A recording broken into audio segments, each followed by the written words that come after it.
જણાવો કે ફિઝિક્સવાળા આ સ્ટોક પણ તમે જો સરસ તેજીમાં ચાલી રહ્યો હતો, પછી પ્રોફિટ બુકિંગ પણ આવ્યું અને હવે ફાઇનલી તમે જુઓ તો પરિણામ બાદ અહીંયા એક ફરીથી મોમેન્ટમ પોઝિટિવ સાઈડ જોવા મળી રહી છે. તો શું કારણ છે તેજી પાછળનું એક વખત એ જાણી લઈએ. જી જરૂરથી. અત્યારે જોવા જઈએ તો ફિઝિક્સવાળામાં સારી એવી તેજી દેખવા મળી છે. એનું મેજર રીઝન તો એ જ છે કે પરિણામો આવ્યા છે કંપનીના. પરિણામો તમે નજર કરશો, કંપની ખોટમાં છે, પણ ખોટમાં પણ ઘટાડો જોવા મળ્યો છે. 120 કરોડની કંપનીની ખોટ હતી, જે અત્યારે ઘટીને 77 કરોડની જોવા મળી છે. એટલે ખોટમાં ઘટાડો જોવા મળે છે. કંપનીની આવક જે છે એમાં તમે નજર કરશો 24% વધારો જોવા મળે છે. એટલે આવક વધતા જોવા મળી રહી છે. સામે યુઝર જે છે એમાં પણ તમે નજર કરશો તો 2% વધારો જોવા મળ્યો છે. એટલે એક્ટિવ યુઝર જે છે એમાં પણ વધારો થતો જોવા મળ્યો છે.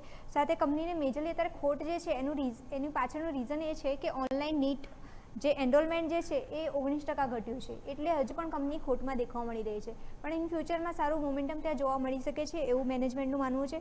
સાથે જોવા જઈએ તો મેનેજમેન્ટે એ પણ જણાવ્યું છે કે અત્યારે કંપનીએ નવું એક એક્વિઝિશન કરેલું છે. BIGPL કરીને કંપની જે છે એની સાથે અત્યારે 90% સ્ટેક ખરીદેલા છે. અને હજુ પણ ફ્યુચરમાં 10% સ્ટેક જે છે એ 14 ઓગસ્ટથી તે 6 મહિનાની અંદર કરવામાં આવશે. તો પછી જોવા જઈએ તો એની સબસિડી કંપની એક બની જશે. એનાથી પણ કંપનીને આવક સારી જોવા મળી શકે છે. એટલે ઓવરઓલ જોવા જઈએ તો રેવન્યુ એક્વિઝિશનના કારણે રેવન્યુ ગ્રોથ સારો એક્સપેક્ટેશન રાખવામાં આવી રહી છે મેનેજમેન્ટ દ્વારા. સાથે મેનેજમેન્ટે એ પણ કહ્યું છે કે એવરેજ રેવન્યુ પર યુઝર જે છે એમાં પણ એ લોકો વધારો કરી શકશે. 12,633 કરોડ સુધી સુધરતું જોવા મળી શકે છે. એટલે એવરેજ પર યુઝર્સ વધશે તો એના કારણે પણ ગ્રોથ સારો જોવા મળી શકે છે. સાથે ઓનલાઈન અને ઓફલાઈન એક્સપોઝર જે છે કંપનીનું અત્યારે હાઇબ્રિડ મોડેલ ઉપર ચાલી રહ્યું છે, પણ એને પણ એક નવું મોડેલ ચેન્જીસ કરવામાં આવશે.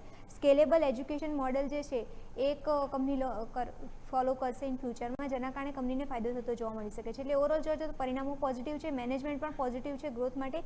અને લાસ્ટ વાત કરીએ બ્રોકરેજ રિપોર્ટ, JP મોર્ગનનો રિપોર્ટ આવેલો છે. ઓવરવેટના રેટિંગ આપેલા છે. ટાર્ગેટ તમે નજર કરશો 148 આપવામાં આવેલા છે.